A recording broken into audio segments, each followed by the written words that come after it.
இயேசுவின் திருஇருதய வணக்க மாதம் 7ஆம் தேதி. இயேசுவின் திருஇருதயம் தாழ்ச்சிக்கு ஆசிரியர். இயேசுவின் திருஇருதய பக்தியானது நமது ஆண்டவருடைய புண்ணியங்களை பின்பற்றி நம்முடைய அன்பை அவருக்கு காண்பிப்பதில் அடங்கியிருக்கிறது. இந்த புண்ணியங்களுக்குள்ளே தாழ்ச்சி என்கிற புண்ணியத்தை விசேஷமாய் நமது ஆண்டவர் கற்பிக்கிறார்.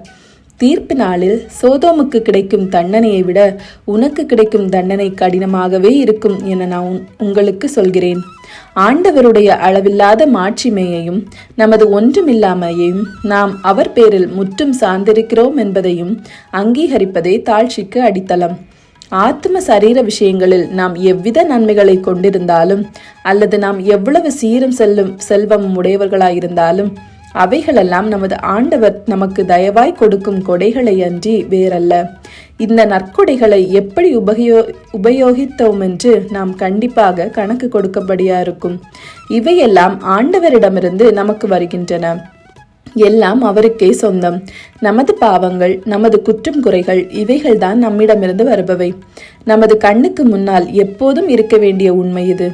நாம் எவ்வளவு வசதி படைத்தவராயிருந்தாலும், எவ்வளவு நற்குணங்கள் அமைந்தவர்களாயிருந்தாலும், மனிதர்கள் நம்மை புகழ்ந்து பாராட்டினாலும் நாம் பெருமைப்படுவதற்கு பதிலாய் சகல கொடைகளுக்கும் ஊற்றாகிய இறைவனுக்கு எல்லா புகழ்ச்சி வணக்கங்களும் உரியவை என்று எண்ண வேண்டும்.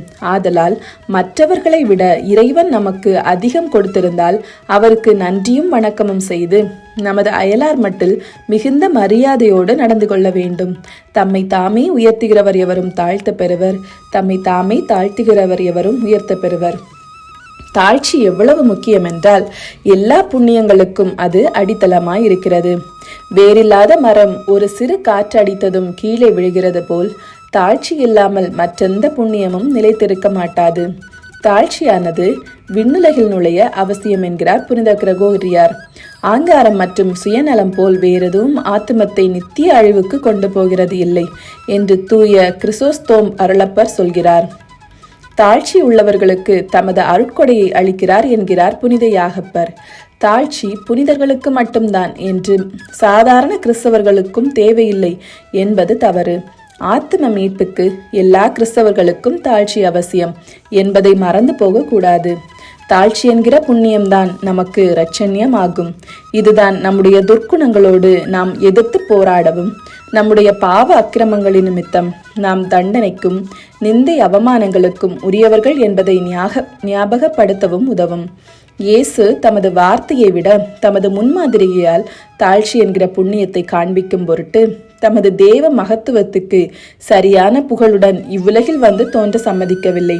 பெத்லெஹேம் ஊரிலுள்ள ஒரு எளிய மாட்டுக்கொட்டிலை தெரிந்து கொண்டார்.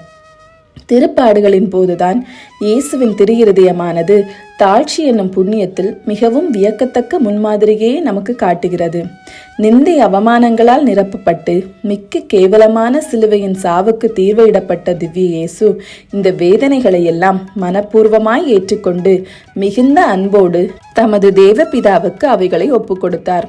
திவ்ய இயேசு நாம் நமது மகிமையை தேடுகிறதில்லை என்று உச்சரித்த தமது தெய்வீக வார்த்தையின்படி தமது ஆயுட்காலமெல்லாம் நடந்து வந்தார். நாமும் இப்படி சொல்லக்கூடுமா? நாம் மாமனிதர்கள் தக்க விதமாய் மதிக்கவில்லை என்று நாம் உணரும் போதும், நம்முடைய வீண் பெருமையை குத்துவதற்கான வார்த்தைகள் நமது காதில் விழும்போதும் நாம் திவ்ய இயேசுவின் அன்புக்குரிய ஆச்சரியமான பொறுமையை பற்றுகிறோமா?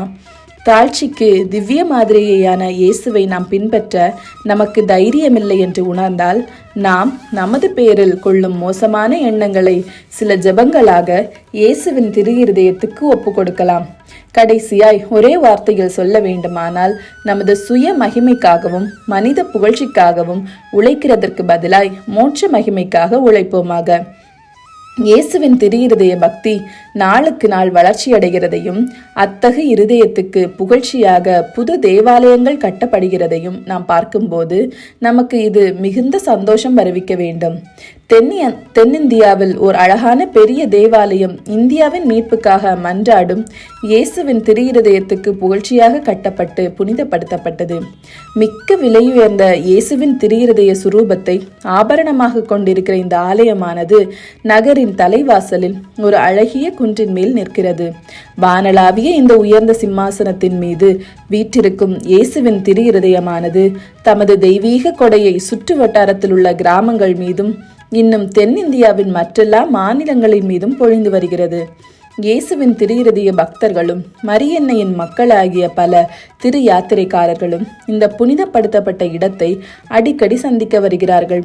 புனித மரியன்னை மோட்சத்திற்கு கொண்டு போகப்பட்ட திருவிழாவுக்கு முந்தின நாள் இரவில் திரு யாத்திரைக்காரர்கள் தேவ தாயாருடைய தேவாலயத்தை விட்டு கொடைக்கானல் பட்டணத்தின் வீதி வழியை ஜெபம் செய்து கொண்டு தூரத்தில் உள்ள இயேசுவின் திருஇருதய ஆலயத்துக்கு மெதுவாய் நடந்து பொழுது விடியும் முன் போய் சேருகிறார்கள். திரு யாத்திரை ஸ்தலம் போய் சேர்ந்ததும் தங்கள் வேண்டுதல்களையும் காணிக்கைகளையும் திரு இருதயத்துக்கு ஒப்பு கொடுத்து அங்கே நடக்கிற ஆடம்பர திருப்பலியில் கலந்து ஒப்பு கொடுத்து தேவ நற்கருணை உட்கொள்கிறார்கள். எந்தெந்த இடங்களில் தமது திரு இருதயத்துக்கு வணக்கம் புரிவார்களோ அந்தந்த இடங்களில் தமது ஏராளமான அருட்கொடைகளை பொழிவதாக இயேசுவின் திரு இருதயம் தூய மார்கரித் மரியாவுக்கு வாக்குறுதி கொடுத்தது போல் கொடைக்கானல் பட்டணத்திலும் இந்த வாக்குறுதி நிறைவேறி வருகிறது. இந்த ஆலயம் திருஇருதயத்துக்கு ஸ்தோத்திரமாக முடிந்த சில வருடங்களுக்குள்ளாக இந்த பட்டணத்தில் வருடா வருடம் பலர் மனம் திரும்புவதையும் பிற மதத்தினர் இருளில் மூழ்கி பிற மதங்களை சேர்ந்த குடும்பங்கள் மீட்பு பாதைக்கு வந்து சேருகிறதையும் பார்க்கிறவர்களுடைய மனம் சந்தோஷத்தால் பூரித்து ஆறுதல் அடைகிறது. இந்தியாவின் மீட்புக்காக மன்றாடும் இயேசுவின் திரு இருதயத்துக்காக கட்டப்பட்ட இந்த பக்தி அழகு நிறைந்த ஆலயத்தில் போய் வேண்டிக் கொள்கிற திரு யாத்திரைக்காரர்கள் வழியாய் திரு இருதயமானது தமது ஆசீர்வாதத்தை அவர்கள் வசிக்கிற ஊர்களிலெல்லாம் பொழியும் என்பது உறுதி. செயல்: நீ செய்யும் நன்மைகளால் உனக்கு வரும் பலனை இழந்து போகாதபடி நீ செய்கிற புண்ணியத்தை வேறு நபர் அறியாமல் செய்.